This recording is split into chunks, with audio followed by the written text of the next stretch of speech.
Voulez-vous réussir professionnellement? Alors, c'est simple, oubliez la chance. Bonjour, ici c'est Roger Lannoy, connu pour apporter des solutions simples à ce que beaucoup de gens croient compliqué. J'aime dire que c'est simple quand on fait comme Lannoy. J'ai aussi préparé un résumé au format PDF de cette vidéo que vous pouvez télécharger gratuitement sur l'icône i qui s'affiche ici en haut à gauche. Vous pouvez aussi trouver le lien en bas dans le descriptif. Bienvenue dans cette nouvelle série de vidéos, le Weekly Booster, que je ferai tous les lundis et vous le recevrez dès 7 h du matin, heure de Paris, dans votre boîte mail. Maintenant, je vais vous poser une question. Est-ce que la réussite professionnelle est une histoire de chance ou de travail? Explication. Pour ceux qui se reposent sur la chance, eh bien, eux, ils ont le mauvais état d'esprit. Exemple. Ah, tu entends des gens qui vont te dire « Tu as de la chance d'avoir ton entreprise. Moi aussi, j'aimerais bien. » Mais là, ça c'est typique. Le vocabulaire, c'est le langage du loser. C'est le langage du perdant. Pourquoi? Parce qu'il utilise des mots qui sont les dénominateurs communs des losers. Expression par exemple, j'aimerais bien. J'aimerais bien. Tout le monde aimerait bien. Quelle différence il y a entre j'aimerais bien et je veux? Il y a un monde. Je ne suis pas doué en français, mais je sais quand même que j'aimerais bien, c'est tout simplement un conditionnel. Et quand tu dis je veux, c'est une affirmation au présent.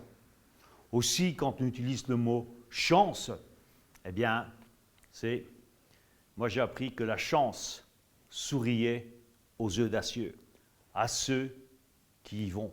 Est-ce que vous croyez que les médaillés en or aux Jeux Olympiques ont réussi grâce à la chance? Jamais.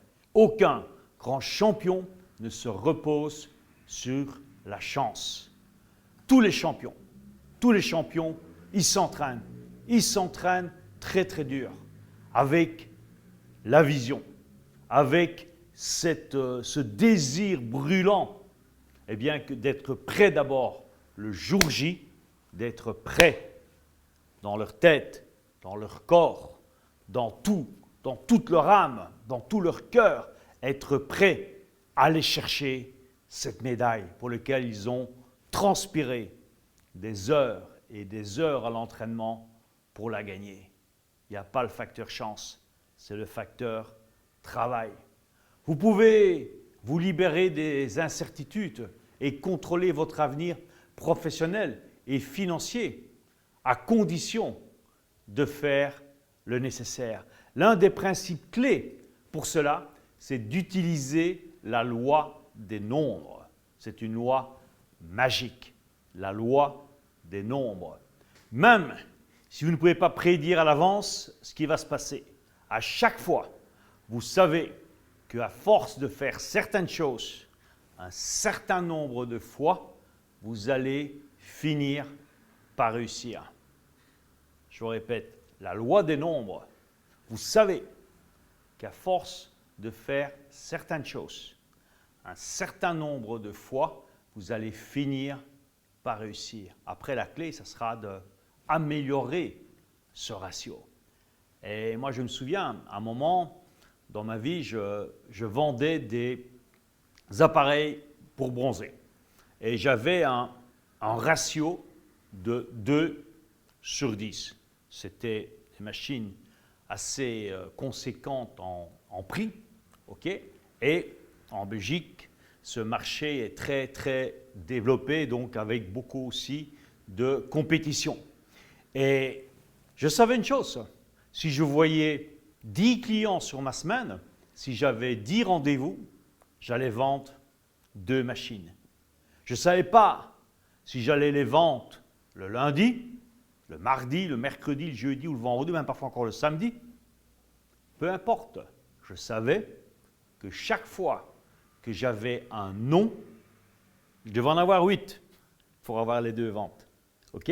Je savais que chaque fois que j'avais un non, eh bien chaque non, et ça je l'avais appris depuis très longtemps avec mon premier mentor, avec Moïse, chaque non, eh bien ça te rapproche du oui. Chaque non te rapproche de la victoire. Et c'est comme ça qu'il faut prendre un non si vous êtes dans la vente ou dans le business.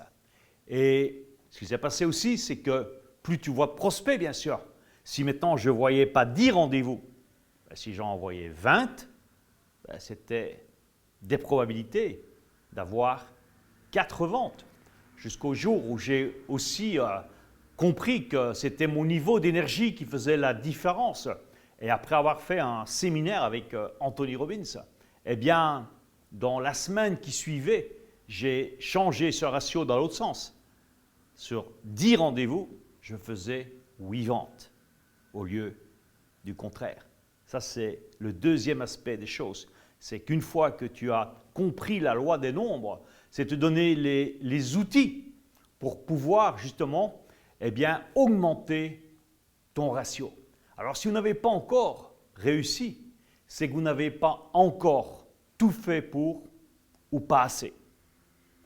Parce qu'il y a aussi une vérité dans cette loi des nombres.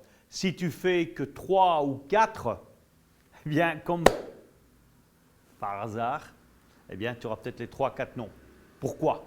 Parce que tu n'es pas assez dans l'énergie, tu n'es pas assez dans le mouvement et forcément, mais tu vas avoir moins de résultats. Okay? Donc, une des clés aussi, c'est de multiplier vos actions. Et par exemple, si un vendeur débutant, et j'en connais beaucoup, j'en ai coaché, j'en ai rencontré dans des centres d'appel, par exemple, où j'avais la mission de les motiver, d'abord de les coacher pour avoir des résultats. Mais si un vendeur débutant, il se lève chaque matin, il fait ce qu'il doit faire, il travaille dur, il planifie sa journée, il planifie son plan, il y a un plan et il le tient jusqu'au soir. Et il parle avec le bon niveau d'énergie à un maximum de prospects qu'il peut toucher. S'il les relance avec la détermination et la persistance, eh bien, il va avoir des résultats. Mais un élément clé pour booster les résultats, c'est de continuer, surtout quand on est débutant. Et même quand on est déjà quelqu'un qui a des résultats, c'est de continuer à s'améliorer en développant ses compétences et en apprenant comment mieux vendre et surtout communiquer, parce que la vente, dans le fond, c'est une question de communication.